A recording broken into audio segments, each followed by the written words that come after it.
अरे मैं ई बाई अचानक हमार का होगल सुधरे नहीं पलंगवा पर एक बाइक हमार कोमरिया में दर्द हो गए। अब हम के करा ले कहीं वहाँ के दवाइयाँ नहीं की गल बनी वो नहीं है वहाँ के खुद पूछत रहने के फिर कुछ नहीं के ना दुकान अबे तो 10 दिन टाइम बाटे बाई अचानक ही हमार का हो गई। ए दीदी सुना तो नहीं बड़की दीदी जना तक के वो के सुनते नहीं की मार रे एकरा पता ना का होत रहल कि हमेशा जब देखा जब चिल्ला का भइल हो दीदी बहुत जोर से दर्द उठल बा जी। बुझा तनु कि दुनिया में एगो तोहरे लइका होखे के बाटे। ए दीदी ऐसे मत बोली शुभ शुभ बोली वो तो भगवान के देनी रहे त का भइल कुछ कहबू दिन भर ठीक है रहलू तोहरा के दोपहरिया में पता ना का हो जाला। देखी ना पलंगा पर सुता रहनी एक बाइक बहुत मैं गोड़े में दर्द बटे त हम का बताई हमरा का दो चार गो लइका फैका भइल बा कि हम बताई हमरा कुछ तरह जाना तो का हम जान हम तो नया नया बने हम का जानते नहीं कुल के बारे में इहे के तो दुख बाटे 10 दिन टाइम बाटे तो के पता भगवान को तो देनी बाटे जा अपन मौत के बुला के देखवाबे हम का करी ऐसे मत कुछ कही उनकरे के बुलाई ना त हमरा के कतर ले चली तो हम कहां लेके जाई हो हमरे अपने घाम लगल बाटे 2 दिन से देखत हूं कि कपार दुखात हुए तबीयत नहीं के ठीक रहा त तू तो औरी काम में हमरा के बझाइले रहलू मार रे कहां गइल बन अरे मम्मी दीदियो बानी ना तो दिल के कटोरे बानी कम से कम तो दर्द बुझे के चाहिए वो के दर्द नहीं की बुझत हे भगवान तू ही हमरा रक्षा करिया काज ने कागल बनी न के ओ मुझे नहीं की आवते आवते भगवान के हम कतना पूजा पाठ कइले रही कि हे भगवान हमारा बाल बच्चा दे दिया तो हमरा के आज तक बांझी रखले रहला दुनिया जवार गांव जवार के टोला के अथी ताना मारता एगो ई बिया आवते आवते पता ना कौन देवता के पूजले रहे भखले रहे कि आवते आवते होखे के रह गई बाटे कि हो जाई त हमर करे जब दाल नु दराई हो हम जी अब कैसे जी हम एकर लइका देख देख के दादा हमरा आंखी के सामने से गुजरी भगवान करो पेटवे ने ऊपर पर जाओ मर जाओ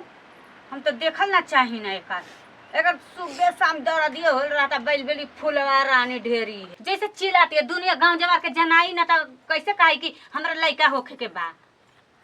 एकर लइका होई त हमर दिमागे खराब हो जाई दादा भगवान हे भगवान तू कहां बड़ा हमरा देत नहीं खा ओकरा के देले बड़ा वो उठा के ले जा हम ना चाहिए ना कि ओकर होखो लइका हमरा अभी घर में बाप रे का बच्चा बच्चा कइले वाली रे आ बहिनी इनकर त कहे से मतलब ना रहले उड़ी के ई का कम बाड़ी का चिल्लातली कुटिया उटिया कटाई लेके आइल बानी जी मारे रोज भाई हमरा के बोल बैठी चुपचाप माने भैंसिया चारा वाला ना खाई ना मतलब हम ओकरा के मुंह में करके का खिलाई चल धरा दे काट दे तनी सुनी ऐसे तो हमार दिमाग खराब बा ढेर दिमाग मत खराब करी ठीक बा कबो चिल्लात रहले हमके जनइबे ना करेला काना नक्षत्र में के हियो ये जी सुनी ना हम एगो बिया आइल बिया और महीना ना भइल मतलब अतब होखे के रह गई और दिन रात चिल्लात रहती अब बताई कि कितना हमरा दुख होखेला की हो छुटकी के हाँ जाए दे अब का करबी जब का जाए दे का जाए दे जेकरा पास बताई दुख रहेला ना तो दुखे भोगेला अब का करबू हमनी के किस्मत में लइका फैका नहीं हंसा ऐसे कैसे नहीं खेले का फायका हो ही नु कहियो 10 साल 15 साल बादे होई लेकिन हम चाहता नीनू कि हमरा हो जाई ना तब ओकर होखो भगवान ओकर उठा लेस ना जैसे देले बान वैसे ही हो नहीं ऐसे बोलो तुम तार बुझात नहीं थे ओ ढेर जिगवा लोला मत पढ़ावा ठीक बा जब हो जाई ना तब पता चली छोड़ा जाए दो उनकर दिखाओ उनकर अब सब धन दौलत के राज उहे करिहन जान अरे ला भगवान हमनी के भगवान। इहे खचिए लेके आ न तो कहियो कटोरा आ देई हाथवा में कटोरा ऐसा तोहर नबत ना चाल आई बाटे। जियते जिंदगी रही तो ऐसा नबत थोड़े आई कि अब कटोरा लेके दौड़े के भगवान हुआ दे सके ना ऐसा बात नहीं खे अबे बहुत दिन बाकी बा ये अबे भाई कुछ 2-4 हो साल कहले भइले कि हमरा ना रहल जाला दिन रात चिल्लात रहला गांव जवार के सुनावे लेके हमरा लइका होखे के बा हे देवी मैया ए चुप रह चुप रही खाली बका बक चल आओ पहले कुटी काटे के चल चल धनिया चल धनिया मिर्चाई मत करी जन्नी एक तो रोज हम शाम सुबह ओकर पेट देखी ना त हमरा दिमाग उठा रहला धीरे धीरे मत करी बोला जन्नी के सुन जी गंगा में के त का कहि कि ओकर बड़की झाला ना हमर मोर्दे छुछुंदर बाटे चल आओ भैंसिया चिल्लाती ई ना करेली ना बड़के दीदी कितनी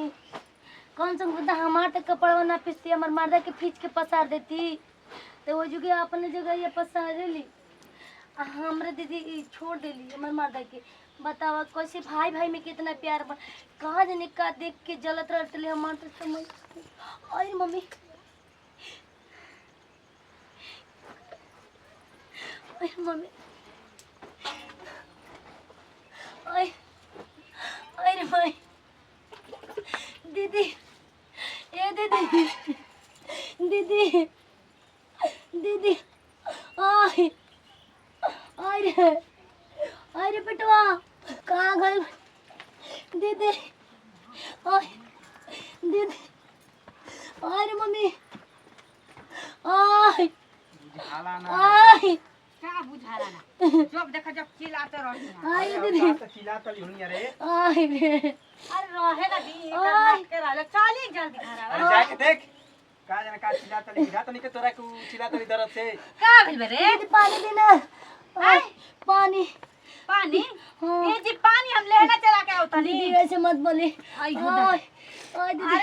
दीदी हमके ले चली ना जी लो माई दीदी मुआली हमरो के मुआई करे बोल बने का भेल एकर मर्द कहां रहता ये दादा एकर मर्दा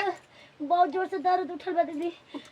अरे देख काहे चिल्लातली फूल बुझात बालू नहीं उठा के लेके चल जाई हॉस्पिटल भैया जी के बुलाई ना दीदी अच्छा भैया जी तारा कोरा में उठाई हां हम का करे आई चिल्लातली से झूठी के त कहां गइल हनु मोला में का गइल हनु बोल लई कहीं घूमे देख तू हैरान हो हम का जे देखी? कभी आय दीदी अब हम का करी कुछ करही कर पड़ी मोट जो ऊपर पर जाओ तो नहीं खे लेकर के साथ तू मुंह ना जा जो करम ना करके उहे करम ना करे पड़ता अरे सोही से रहबू चिल्लाइबू मुझे तो दुनिया में एगो तू ही लइका हो के अरे चुप ना रहबू दीदी बहुत दर्द होता हम का करी तो हर दर्द दिया हम खा जाई था दीदी ऐसे कहीं बोल दनी शुभ शुभ बोली ना शुभ शुभ का बोले के बा अरे हो गइल हो